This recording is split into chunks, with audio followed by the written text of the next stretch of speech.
ਹਾਏ ਹਾਏ, ਕੀ ਹੋ ਗਿਆ ਜੇ? ਜੇ ਵੱਡੀ ਫੁੱਫੋ ਨੇ ਕੁਝ ਆਖ ਦਿੱਤਾ ਹੈ ਤੇ ਤੁਸੀਂ ਸਾਰੇ ਟੱਪਣੇ ਕਿਉਂ ਲੱਗ ਗਏ ਹੋ? ਕੀ ਆਖਿਆ? ਇਹੀ ਆਖਿਆ ਹੈ ਨਾ ਕਿ ਲਾਰੀਏ ਬੜੀ ਅਖੀਰ ਕੌਮ ਨੇ, ਦੁਨੀਆ ਦੀ ਵੱਖਰੀ ਮਖਲੂਕ ਨੇ। ਇਹ ਤੇ ਤਾਰੀਫ ਹੀ ਕੀਤੀ ਹੈ ਕਿ ਉਹ ਅੱਛਾ, ਉਹਨਾਂ ਪੂਰਾ ਸਾਨੂੰ ਜਾਹਿਲ ਵੀ ਆਖਿਆ। ਤੇ ਕੋਈ ਗੱਲ ਨਹੀਂ, ਥੋੜਾ ਹੀ ਜਾਹਿਲ ਆਖਿਆ ਹੈ। ਜੇ ਅਸੀਂ ਪੂਰੇ ਜਾਹਿਲ ਹੁੰਦੇ ਤੇ ਫੁੱਫੋ ਹੋਰੀ ਹਲਕੇ ਤੋਂ ਜਿੱਤ ਨਾ ਜਾਂਦੇ। ਹੁਣ ਨਾ ਫੁੱਫੋ ਹੋਰਾਂ ਨੂੰ ਸਾਡੇ ਤੇ ਗੁੱਸਾ ਚੇਚਾ ਚੜਿਆ ਹੈ। ਉਹ ਇਲੈਕਸ਼ਨ ਲੜਿਆ ਸੀ ਉਹਨਾਂ ਸਾਡੇ ਮਾਮੇ ਦੇ ਖਿਲਾਫ। ਉਹਨਾਂ ਘਰ ਘਰ ਜਾ ਕੇ ਸਾਡੇ ਮਾਮੇ ਮਾਮੀ ਤੇ ਉਹਦੀ ਵੱਡੀ ਧੀ ਦੀ ਬੁਰਾਈਆਂ ਕੀਤੀਆਂ। ਆਖਿਆ ਇਹ ਬੜਾ ਖਚਰਾ ਟੱਬਰ ਹੈ, ਤੁਹਾਨੂੰ ਵੇਚ ਕੇ ਖਾ ਜਾਏਗਾ। ਮਾਮੀ ਦਾ ਤੇ ਉਹਨੇ ਆਖਿਆ ਇਹਦਾ ਤੇ ਕਦੀ ਅਚਾਰ ਵੀ ਸਹੀ ਨਹੀਂ ਜੇ ਪਿਆ। ਵੱਡੀ ਧੀ ਦਾ ਪਰਛਾਵਾਂ ਹੈਗਾ ਜੇ, ਉੱਲੀ ਲੱਗ ਜਾਂਦੀ ਚਾਰ ਨੂੰ। ਦਰਾਣੀਆਂ ਜਠਾਣੀਆਂ ਦੀ ਵੀ ਨਹੀਂ ਬਣਦੀ। ਫੇਰ ਲਾਹੌਰੀ ਗੱਲਾਂ ਛਾਲਾਂ ਸੁਣਦੇ ਰਹੇ ਤੇ ਰਲ ਮਾਮੇ ਨਾਲ ਗਏ। ਵਜ੍ਹਾ ਕੀ ਹੋਈ ਸੀ? ਹੈ ਵਜ੍ਹਾ ਕਿਉਂ ਨਹੀਂ ਸੀ? ਫੁੱਫੋ ਜੀ ਦਾ ਨਾ ਸਹੁਰਿਆਂ ਵੱਲੋਂ ਇੱਕ ਕਜ਼ਨ ਭਰਾ ਹੈ ਰਿਸ਼ਤੇਦਾਰ। ਉਹ ਚਾਹੁੰਦੇ ਸਨ ਕਿ ਲਾਹੌਰੀ ਜਿਹੜੇ ਨਾ ਗੰਢ ਕੇ ਉਹ ਭਰਾ ਦੇ ਨਾਲ ਰਿਸ਼ਤਾ ਕਰ ਲੈਣ। ਹੁਣ ਲਾਹੌਰੀ ਜਿੰਨੇ ਮਰਜ਼ੀ ਜਾਹਿਲ ਹੋਣ, ਢੱਗੇ ਹੋਣ, ਜਹਾਜ਼ ਤੇ ਸਿਆਣ ਲੈਂਦੇ ਨੇ। ਬਸ ਉਹਨਾਂ ਸਿਆਣ ਲਿਆ, ਇੱਥੇ ਇੱਟ ਪੁੱਟੋ ਛੇ ਤੇ ਜਹਾਜ਼ ਨਿਕਲਦੇ ਨੇ। ਤੇ ਉਹਨਾਂ ਦੇ ਕਜ਼ਨ ਭਰਾ ਦਾ ਨਾ ਕੁਝ ਖਾਸ ਨਹੀਂ ਬਣਿਆ ਤੇ ਉਹਨਾਂ ਦਾ ਵੱਟ ਹੀ ਨਹੀਂ ਮੁੱਕਿਆ। ਫੁੱਫੋ ਹੋਰਾਂ ਨਾਲ ਤੇ ਉਂਝ ਵੀ ਦੋ ਵਾਰੀ ਹੋ ਗਈ। ਦੂਜੀ ਵਾਰੀ ਉਹਨਾਂ ਝੱਕੜ 'ਚ ਜੁੱਤੀਆਂ ਪਾਈਆਂ, ਗਾਲਾਂ ਵਾਲੇ ਮੌਲਵੀ ਕੋਲੋਂ ਤਵੀਜ਼ ਕਰਾਏ, ਉਹਦੇ ਕਤਲੀ ਮਰੀਦ ਕੋਲੋਂ, ਜਿਹੜਾ ਮਰੀਦ ਜਿਹਨੇ ਕਤਲ ਕੀਤਾ ਸੀ ਉਹਦੀਆਂ ਤਸਵੀਰਾਂ ਵੀ ਉਹਨਾਂ ਨੇ ਲਾਈਆਂ। ਤੇ ਫਿਰ ਵੀ ਬਣਿਆ ਬਣਾਇਆ ਕੁਛ ਨਹੀਂ। ਹੁਣ ਕੀ ਕਰੀਏ ਅਸੀਂ? ਇਹ ਲਾਹੌਰੀਏ ਪੰਜਾਬੀਏ ਖੁੱਲੀ ਡੁੱਲੀ ਕੌਮ ਹੈ ਅਸੀਂ।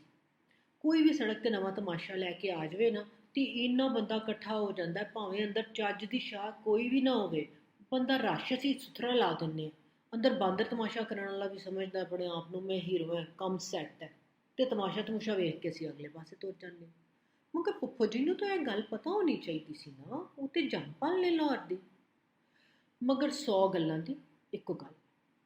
ਫੁੱਫੋ ਜੀ ਨੇ ਆਖਿਆ ਠੀਕ ਹੈ ਕਿ ਅਸੀਂ ਜਾਇਲ। ਆਹੋ ਫੁੱਫੋ ਜੀ, ਜੇ ਅਸੀਂ ਜਾਇਲ ਨਾ ਹੁੰਦੇ ਤੇ ਤੁਹਾਡੇ ਜਹਾਜ਼ ਭਰਾ ਦੀ ਟਰੱਕ ਦੀ ਬੱਤੀ ਪਿੱਛੇ ਲੱਗਦੇ। ਉਹ ਰੋਜ਼ ਸਾਨੂੰ ਇੱਕ ਨਵੀਂ ਬੱਤੀ ਪਿੱਛੇ ਲਾ ਦਿੰਦਾ। ਇੱਕ ਦਿਨ ਆਉਂਦਾ ਹੈ, ਇਹ ਫਲੂ ਹੈ, ਡਰਨਾ ਨਹੀਂ। ਹੁਣ ਤੁਸੀਂ ਸਾਰੇ ਉੱਠ ਕੇ ਟੈਸਟ ਕਰਾਉਣ ਨਾ ਤੁਰ ਪੈਣਾ। ਓਏ ਕੁਝ ਨਹੀਂ ਹੁੰਦਾ, ਇੱਕ ਡੇਢ ਬੰਦਾ ਮਰੇਗਾ। ਉਹ ਬੰਦਾ ਵੀ ਉਹ ਮਰੇਗਾ ਜਿਹੜਾ ਬੁੱਢਾ ਵਡੇਰਾ ਹੋਏਗਾ। ਤੇ ਨਾਲੇ ਮੈਨੂੰ ਪਤਾ ਕਿੰਨੇ ਬੰਦਿਆਂ ਨੇ ਮਰਨਾ। ਅਗਲੇ ਦਿਨ ਆਉਂਦਾ, ਇਹ ਫਲੂ ਬੜੀ ਖਤਰਨਾਕ ਵਬਾ ਹੈ, ਇਹ ਤੋਂ ਅਹਤਿਆਤ ਨਹੀਂ ਕਰੋਗੇ ਤੇ ਬੰਦੇ ਬੜੇ ਮਰ ਜਾਣਗੇ। ਤੇ ਮੇਰੇ ਅੰਦਾਜ਼ੇ ਕੋਲੋਂ ਉਹਦੇ ਬੰਦੇ ਮਰੀ ਜਾ ਰਹੇ ਨੇ। ਹੁਣ ਬੰਦਾ ਪੁੱਛੇ ਅੰਦਾਜ਼ੇ ਤੇਰੇ ਖਰਾਬ, ਸਤਰਿਆ ਬਤਰਿਆ ਤੂੰ ਗਿਆ ਤੇ ਜਹਿਲ ਹੋ ਗਏ ਅਸੀਂ। ਆਪ ਦੀ ਵੀ ਸੁਣ ਲਓ। ਮਾਸਕ ਇੱਕ ਦਿਨ ਨਹੀਂ ਇਸ ਭਾਈ ਨੇ ਲਾਇਆ। ਜਦ ਕਰੋਨੇ ਦਾ ਟੈਸਟ ਵੀ ਕਰਾਇਆ ਸੀ ਤੇ ਮਾਸਕ ਕੋਈ ਨਹੀਂ ਲਾਉਂਦਾ ਸੀ ਤੇ ਇੱਧਰ ਉੱਧਰ ਲਗਾ ਫਿਰਦਾ ਸੀ। ਅਸੀਂ ਤਾਂ ਵਿਚਾਰੇ ਹੋਏ ਹੀ ਜਾਇਲ।